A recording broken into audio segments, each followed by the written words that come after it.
तो आपको बता दें कि इस बीच जहां पर लगातार सीमा पर तनातनी चालू है, भारत चीन विवाद से जुड़ी यह बड़ी खबर आप सबकी टीवी स्क्रीन पर। रक्षा मंत्री राजनाथ सिंह ने हालातों की समीक्षा की है। तो भारत चीन सैन्य स्तर पर बातचीत रुकी हुई है। एलएसी पर निगरानी बढ़ाने को कहा गया है। भारत चीन विवाद से जुड़ी यह बड़ी खबर इस बीच आपकी टीवी स्क्रीन पर।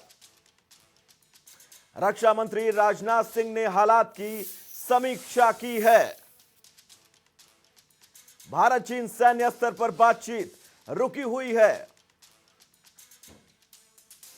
एलएसी पर निगरानी बढ़ाने को कहा गया है, यह खबर सूत्रों के हवाले से। तो भारत चीन विवाद से जुड़ी यह बड़ी खबर आपको बता दें, जहां पर रक्षा मंत्री राजनाथ सिंह ने हालात की समीक्षा की है। भारत चीन सैन्य स्तर पर बातचीत रुकी हुई है। एलएसी पर निगरानी बढ़ाने को अब कहा गया है। एलएसी यानी कि लाइन ऑफ एक्चुअल कंट्रोल पर अब निगरानी बढ़ाने की बात कही गई है। यह खबर सूत्रों के हवाले से हम आपको बता रहे हैं। रक्षा मंत्री राजनाथ सिंह ने गलवान में हुए इस हमले के बाद अब बातचीत का दौर शुरू हुआ है।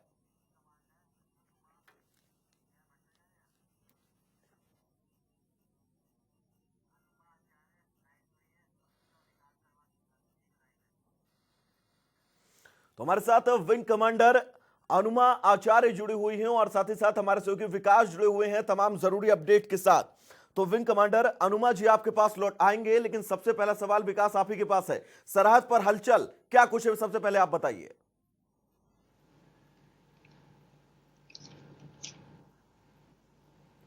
विकास आप सुन पा रहे हैं हमें? सरहद पर हलचल जो है वो तेज हो गई है और ऐसे में जितने भी सीमावर्ती इलाके हैं जो कि हिमाचल प्रदेश के बिल्कुल जो हिमाचल प्रदेश के साथ लगातार जो चीन के ऐसे सीमा जो है वो लगती है, इसको लेकर यहाँ पर पहले ही अलर्ट किया जा चुका है। इसी दौरान अब अगर हम ताज़ा स्थिति की अगर बात करें तो वहाँ से 15 किलोमीटर जो पास में जितने भी पंचायतें और गांव पड़ते हैं उन्हें पूरी तरह से सील कर दिया गया है।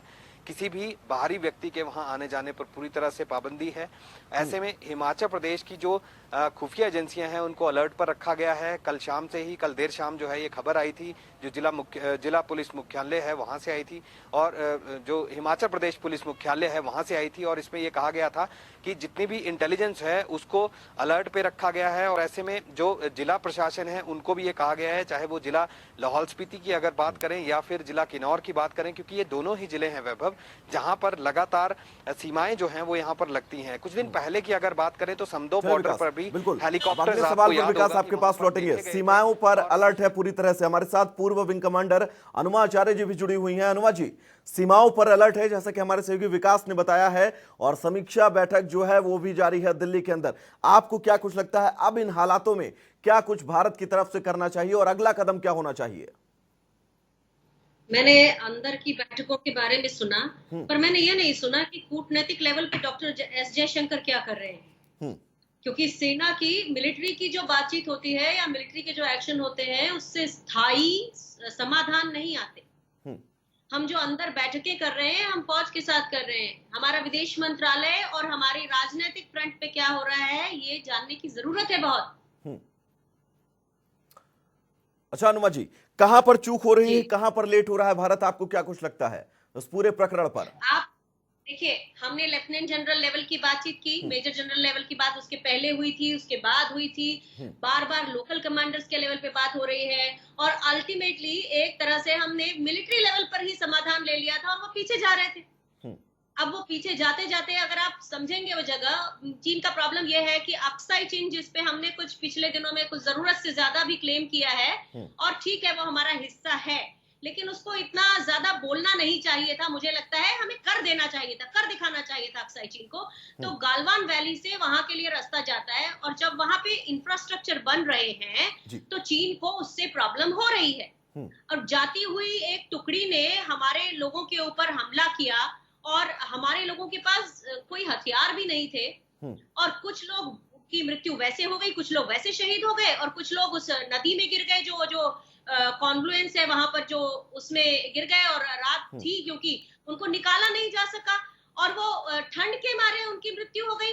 आप जरा सोचिए कि हमारी आर्मी को हमने कितना इक्विप करके रखा है कि हम रात में अपने लोगों को नहीं निकाल सके वहां से। मुझे तो शर्म की बात लगती है ये। अच्छा हनुमान जी, कहा यह भी जा रहा है, बताया यह भी जा रहा है कि चीन की तरफ से 43 लोग जो हैं उनमें से कई लोग घायल हैं और कई लोगों की मौतें भी हुई हैं।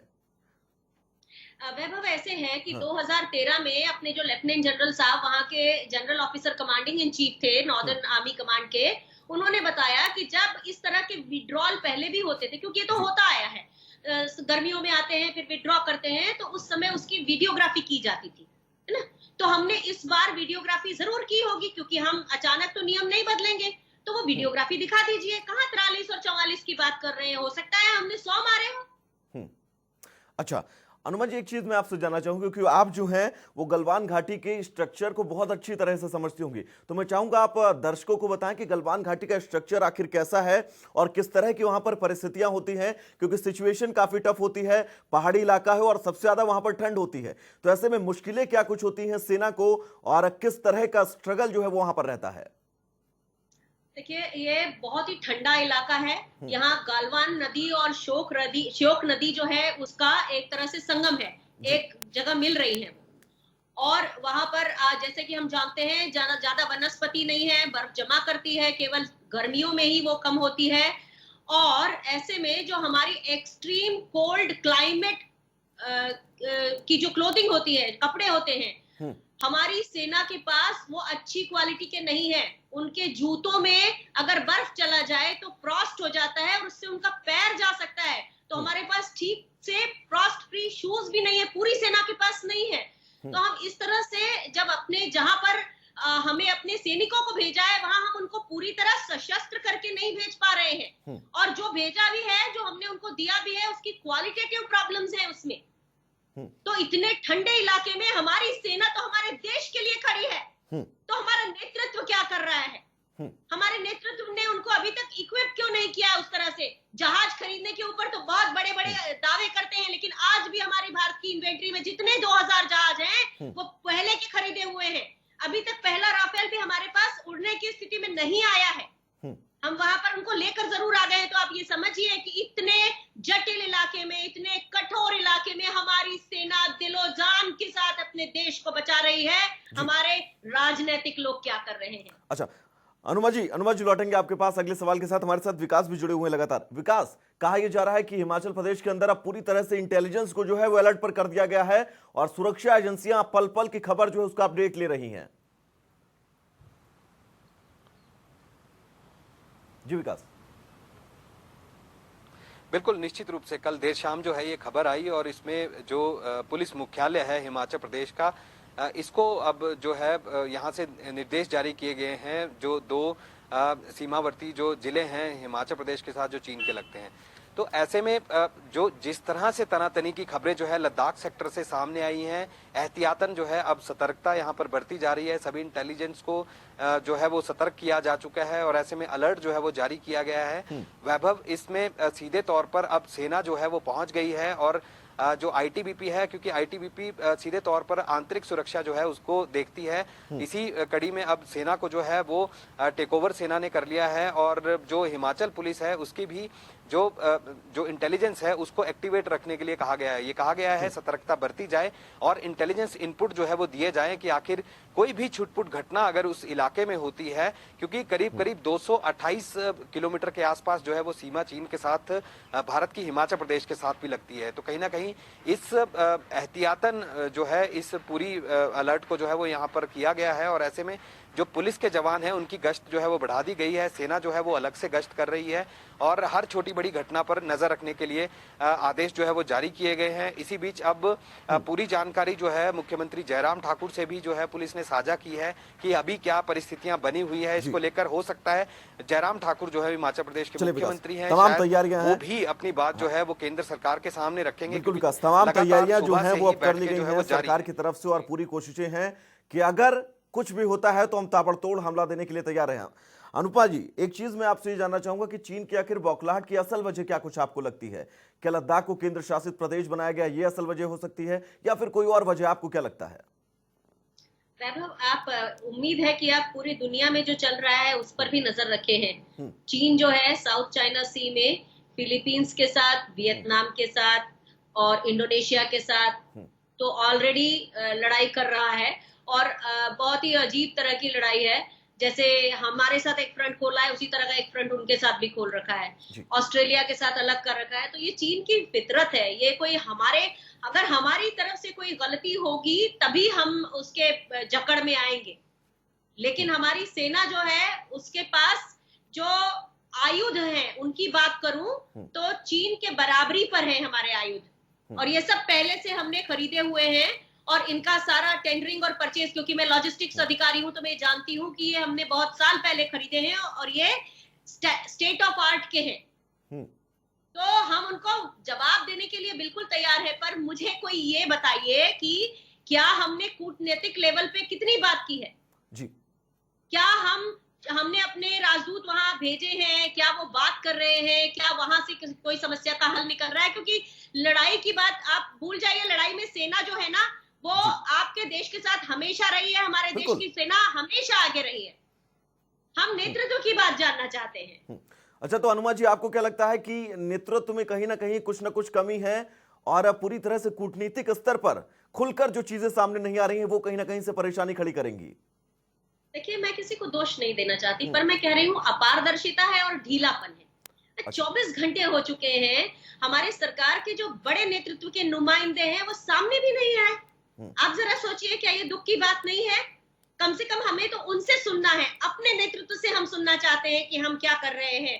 हमारी सेना के पीछे हम किस तरह से अनुमा जी, ये भी हो सकता है कि कोई बहुत बड़ी प्लानिंग जो है वो प्लानिंग की जा रही हो, और प्लानिंग के तहत वो अब बिलीव करते हैं ये वैभव, प्लीज इतनी बड़ी प्लानिंग अगर है तो बता दीजिए ना। नहीं भाई, अपने देश को बता दीजिए कि हम ऐसा ऐसा कर लेंगे, आप बिल्कुल चिंता मत करिए। यही बोल दीजिए, यही बोल दीजिए, अपने देश को बोल दीजिए। हम अक्साई चीन के ऊपर बहुत बड़ा दावा ठोक रहे थे ना, कह दीजिए हम बिल्कुल तैयार है और हम बिल्कुल करके दिखाएंगे अपने देश को। ये तो बोल दीजिए, यही तो सुनना चाहते हैं हम फौजी। अच्छा अनुमा जी, एलएसी के इस जो हमला हुआ है इसके बाद ये कहा गया कि चीन ने कहा कि हम बातचीत करके हल निकालेंगे, ऐसा कहा गया चीन की तरफ से। तो भारत की तरफ से क्या कुछ स्टैंड हो सकता है? क्योंकि हमारे 20 जवान शहीद हुए हैं, एक दो नहीं 20 जवान। हाँ, 20 हमारे जवान, और हमने भी कुछ मारे होंगे। हमारी सेना कभी ऐसी नहीं है, आप एक चीज से निश्चिंत रहिए, मारा होगा ना तो हमने भी उतनी बराबरी से या डबल मारा होगा। इसमें कोई शक मत रखिएगा। हमारी सेना का जो जज्बा है वो पूरे विश्व में ऐसी कोई सेना का जज्बा नहीं होता।